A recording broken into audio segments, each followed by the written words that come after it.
Okay, this area I'm in right now is called the Grass Market.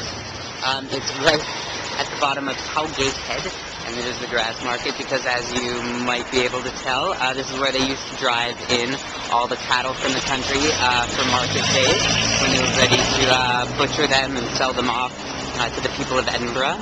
As you can see, it's just like a cute little square. It's got a bunch of touristy stores, but also some cafes, a lot of pubs, and it happens to be the place where, you know, a lot of young people, both from the city and also backpackers and a little more international crowd, comes to hang out, party hard on the weekends, and stuff like that. Now, it's also below. You might be able to see all the way back here this road that I came down. It's quite a steep hill there. The Royal Mile is up there behind those buildings, and I'm basically just below Edinburgh Castle right now. So it just feels like a bit of a little city away from the touristy heart of the city, and it's a fun place to come and wander if you got a little extra time, get a feel for a little different part of the city, and you know, maybe knock back a few pints or some of that finest Scotch whiskey that I got to sample a little earlier today at the Scotch Whiskey Experience. Whatever your pleasure, you can find something fun to do here.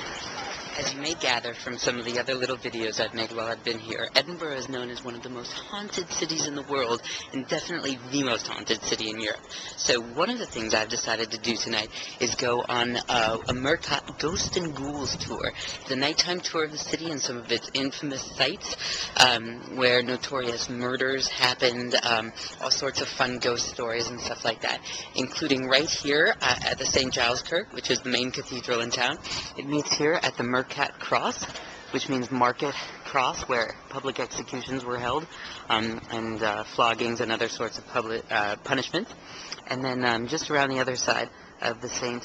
Giles Kirk here, which I will show you right now, is where the hangings would take place. This is the former Scottish Parliament right here, and John Knox is buried under this very parking lot. All facts that I learned on the tour tonight. So I would highly recommend it. It's about, I think, 10 or 11 pounds per person. You get all kinds of fun stories, spooky moments and stuff like that, and whether you're willing to put your suspension of disbelief in place or not, you will definitely have a great time on it, meet some other fun folks, and the tour guides are fantastic. So I'd highly recommend it for one of your evenings here in town. This morning I've decided to do a little whiskey tasting, yes, in the morning, and I've come out to Glenkinchie, which is the closest distillery to Edinburgh. It's known as producing the Edinburgh malt. It's a lowland distillery, meaning its scotch will be a little lighter in flavor, maybe a little grassy, maybe a little citrusy. It's a good scotch for beginners to start with because it's not overpowering and you can really parse out some of those flavors. So I'm actually in their little exhibit, which is upstairs from the tasting room right now, and they've got a model of a distillery that takes you through the whole process from the barley receiving room, which is the grain they use to make single malt. Then this is where they malt it or have the seeds germinate so that you get that extra flavor and all those sugars. There's the kiln where they smoke it and dry it out, and the milling room. This is the wash house and this sort of huge vat, the mash house, excuse me, and the huge vat where they mix it in with water and get all those sugars out. Tun room, this is where it's fermenting, and this is the still room. Those are miniature examples of stills where they actually distill the liquor.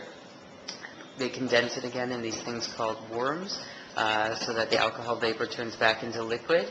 And this is the point, this spirit safe and receiver room, where it actually starts becoming strong enough to be labeled as scotch. They'll distill it again.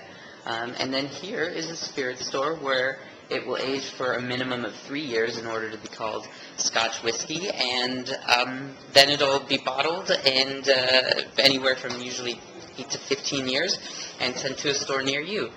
So then here are a few of the other things. This is a video of making barrels, coopering as it's called, and then here are some of the tools and stuff, and some of these huge casks. I believe these are butts because they'll hold 500 liters.